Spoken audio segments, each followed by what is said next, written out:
Noticias Monumental a profundidad.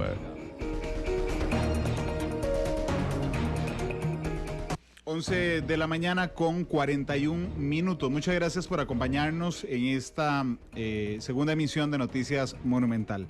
Ayer fue un día muy triste para la Asamblea Legislativa y no tiene que ver con el caso en específico del diputado Gurzón y del asesor Casasola. Tiene que ver con un tema muchísimo más de fondo. Costa Rica, como sistema político, había sido incapaz desde hace muchos años de resolver algunos problemas que polarizan enormemente a la sociedad costarricense. Por ejemplo, el Tratado de Libre Comercio con Estados Unidos no se logró resolver políticamente y tuvo que llevarse a voluntad popular en un referendo, pero cuando se trata de derechos de minorías y no se puede resolver políticamente, solo hay una salida y es la salida judicial. Costa Rica optó en el tema del matrimonio igualitario por acudir al Sistema Interamericano de Derechos Humanos, del cual además somos sede de la Corte aquí. Después hubo una revisión por parte de los jueces constitucionales costarricenses y el tema quedó zanjado hace 2 años, cuando dividió profundamente a Costa Rica. Ayer algunos diputados cometieron la torpeza de volver a poner este tema sobre la mesa y muestra de ello es que hoy estamos hablando más de ese tema que del COVID-19. ¿Por qué hago esta introducción? Porque realmente leí con muchísima atención un posteo que hizo durante las últimas horas la expresidenta de la República, Laura Chinchilla, a quien le agradezco enormemente que nos acompañe esta mañana. Doña Laura, ¿cómo le va? Bienvenida a Noticia Monumental. Muy buenos días, Randall, un gusto acompañarles. Muchas gracias, presidenta. En el tema de fondo, que es el que me preocupa de que este país en mitad de un desafío tan grande, volvamos otra vez a invertir las prioridades de lo que pasa en el país. ¿Qué piensa de lo que ha ocurrido en las últimas horas, doña Laura? Sin duda comparto con usted ese sentimiento de preocupación, de profunda preocupación, por lo que pareciera fue un grave error de criterio, el que aconteció ayer en la Asamblea Legislativa, que llegó a poner una vez más sobre la mesa y sobre la agenda parlamentaria un tema que, como bien usted indica, había ya por muchos años de por sí, Randall, y yo lo viví de manera muy directa, paralizado algunas de las decisiones, secuestrado parte de la agenda pública del país.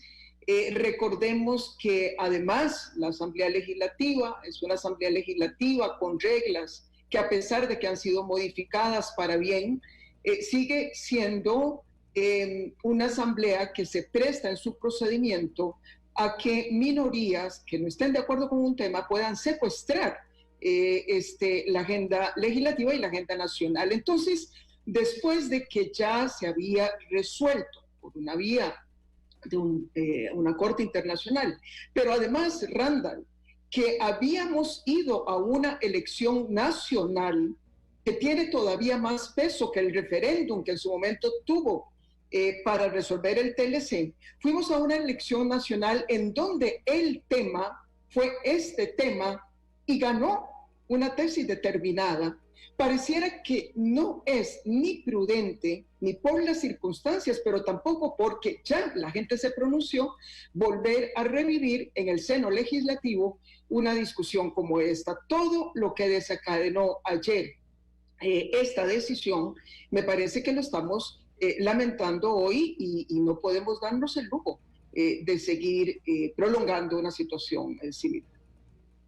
Doña Laura, yo siempre agradezco la oportunidad de poder conversar con expresidentes porque tienen, digamos, una visión mucho más integral del sistema político costarricense. Esto lo digo de una manera, digamos, bastante seria. Si lo dijera de una manera más popular, ya pasaron por donde asustan y ven la casa de los sustos desde arriba. Y el sistema político costarricense, que realmente es muy complejo, pero que aún hoy, doña Laura, mantiene, digamos, los escapes a los grandes conflictos nacionales a través de formas civilizadas. Entiéndase, si usted no está de acuerdo en lo político, tiene la sala constitucional, tiene a la Contraloría encima controlándole todo, porque realmente llegar a acuerdos políticos en Costa Rica es particularmente complejo. Usted lo vivió en carne propia. Precisamente por eso duele mucho lo que pasó ayer, Randall, y por eso quizás fui un poco más rigurosa, algunos me han dicho, de lo que debía ser, al haber dicho que se echó por la borda mucho de lo alcanzado por esta Asamblea Legislativa en los 2 últimos años. Quizás no se llegó a ese extremo, pero sí demeritaron mucho los enormes esfuerzos que han venido haciendo, porque precisamente conociendo las enormes dificultades que tenemos en el país para tomar decisiones, especialmente en la Asamblea Legislativa, fue muy notable que durante estos 2 primeros años los diputados y las diputadas dieron un gran ejemplo, construyendo acuerdos y resolviendo algunos temas especialmente difíciles.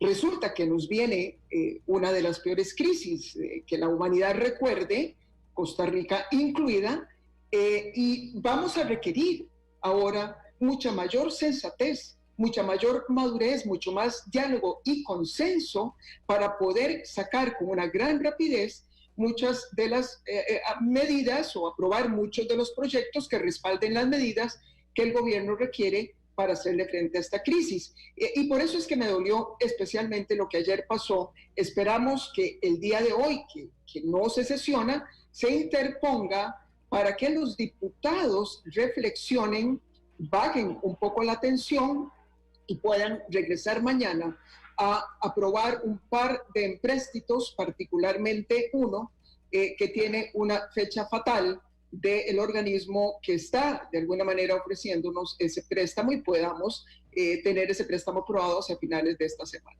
Así es, se vence el sábado el préstamo del Banco Interamericano de Desarrollo a Costa Rica y ayer se atrasó justamente porque hubo una imposibilidad material de discutirlo porque los 25 diputados, eran 26, don Daniel Ulate de Liberación Nacional retiró la firma, los 25 diputados insistían en que tenía que discutirse esa moción y eso impidió justamente la votación de los empréstitos. Doña Laura, a mí también me preocupan muchísimo los partidos políticos y no necesariamente porque yo sea político, sino porque hay que entender que el único vehículo para acceder al poder en Costa Rica son los partidos políticos. Es decir, aunque no esté incluido en la constitución política, un requisito para lograr ser presidente o presidenta es pasar por los partidos políticos. Y pareciera que en algunos momentos los partidos políticos que han estado tan deslegitimados en los últimos años, como que se desconectan de las prioridades nacionales y hacen cosas como las que ocurrieron ayer. Hay dos partidos, el suyo, por ejemplo, de Liberación Nacional, que ayer algunos miembros de Liberación Nacional firmaron el documento y el Partido Unidad Social Cristiana también. Y yo decía, qué raro, hace 2 años cuando yo los entrevistaba me decían, ve Randall, por centrar la discusión en el tema del matrimonio igualitario perdimos las elecciones. Y yo decía, ¿cómo es posible que esos mismos partidos políticos vuelvan a poner hoy sobre el tapete temas que según ellos desviaron la atención de los temas importantes? ¿Cómo hacer para que los partidos políticos vuelvan a mantener esa conexión entre lo importante, entre lo urgente y entre lo que necesita la gente para hoy, doña Laura?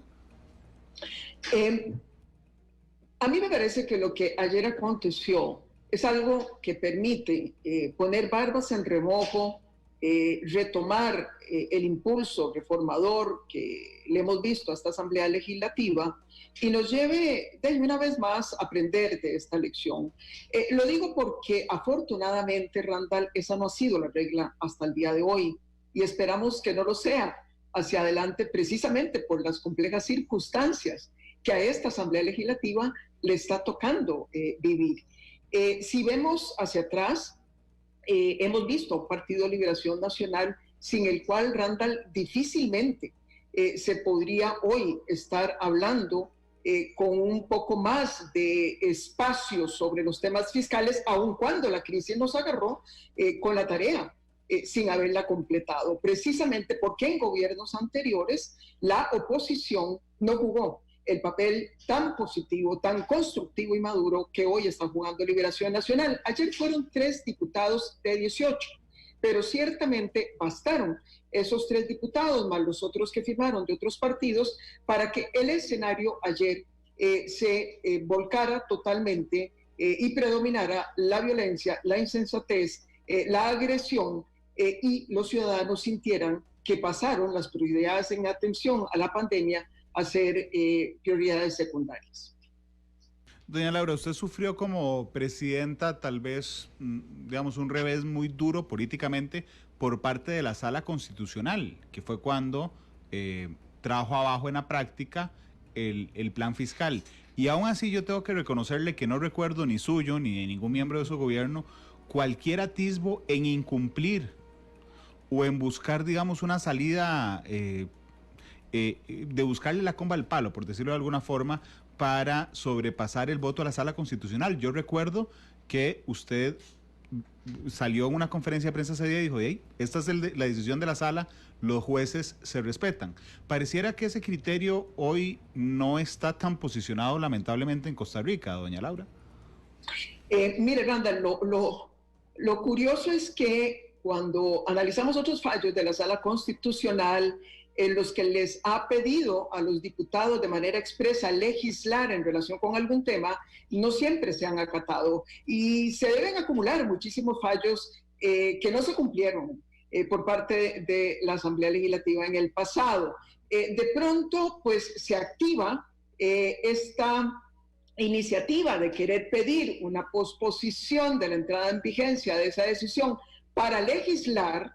Y entiéndase usted, legislar en un tema en donde no vamos a encontrar acuerdos, y cuando además el calendario electoral está caminando hacia adelante, es una verdadera imprudencia. De manera que entonces también yo creo que la gente tiene derecho a sospechar de que no hay una verdadera voluntad de concentrarse a legislar lo que no se legisló meses atrás, sino que lo único que puede ocasionar una moción como esta, trayendo de nuevo ese tema a el seno legislativo, es simplemente enrarecer el ambiente, debilitar la gobernabilidad y en consecuencia restarnos fuerza en un momento en donde todos los costarricenses debemos caminar, de caminar en la misma dirección. Yo quiero aquí agregar lo siguiente.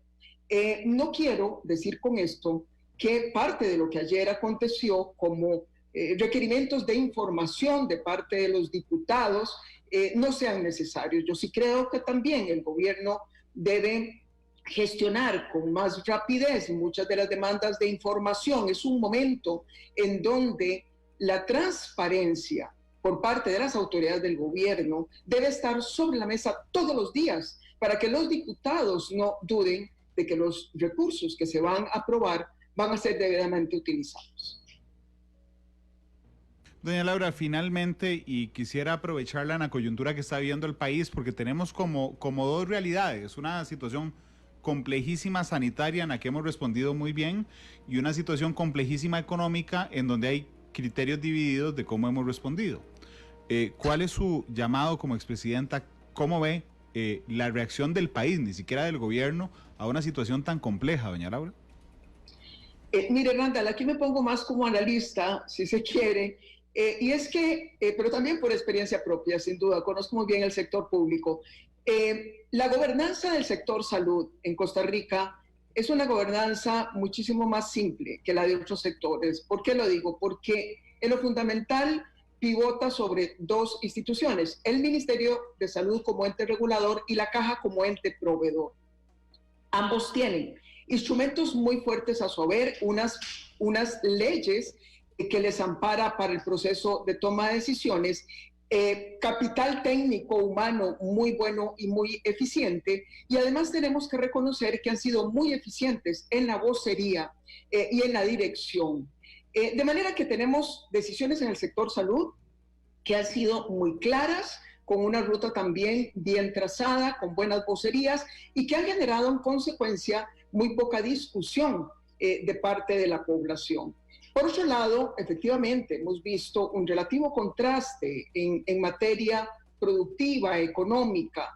Pienso que individualmente hablando, muchos de los jerarcas tienen una sólida formación y no dudo de sus buenas intenciones, pero no vendría mal un poco más de articulación al interior del equipo económico para que las ideas se anuncien con más rapidez, con más oportunidad y con menos contradicciones o de manera menos dubitativa, como lo hemos visto hasta ahora. Expresidenta, muchas gracias por regalarnos estos minutos. Creo que es el periodo que más tiempo ha pasado en el país en medio de todas sus obligaciones internacionales después de salir de la presidencia de la República, doña Laura. Un encierro obligado, Randall, como el de todos prácticamente o la mayor parte de los costarricenses y el resto del mundo. Pero quiero decirle que afortunadamente la tecnología me ha permitido seguir trabajando y concentrarme en mis cosas.